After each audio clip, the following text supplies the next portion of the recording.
So if I were to actually go around over here onto the bottom left hand section, then you can see the storage right here.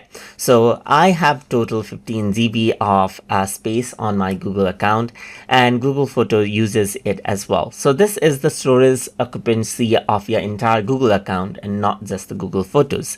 But if you were to go around onto storage, then you can see how much Google Photos actually takes. So let's say, for example, 182.5 megabytes is in Google Photos right now, and rest are in Drive, Gmail, and more right here, just like this. So here you can see that I got last photos and videos, which is 168 megabyte.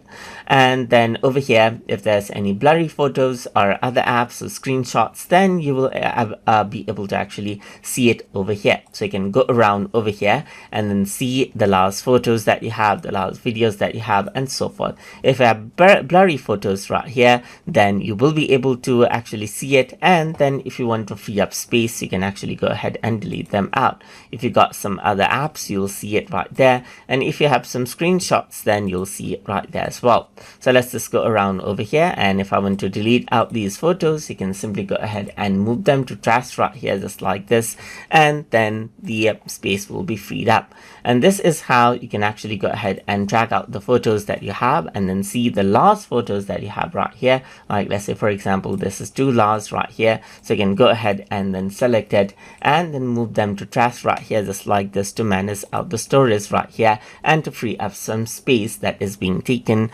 by Google Photos. So that is how you can go ahead and then work around with storage management overview inside of Google Photos. So I hope you guys learned something as always. And as always, please like, comment, share, and subscribe.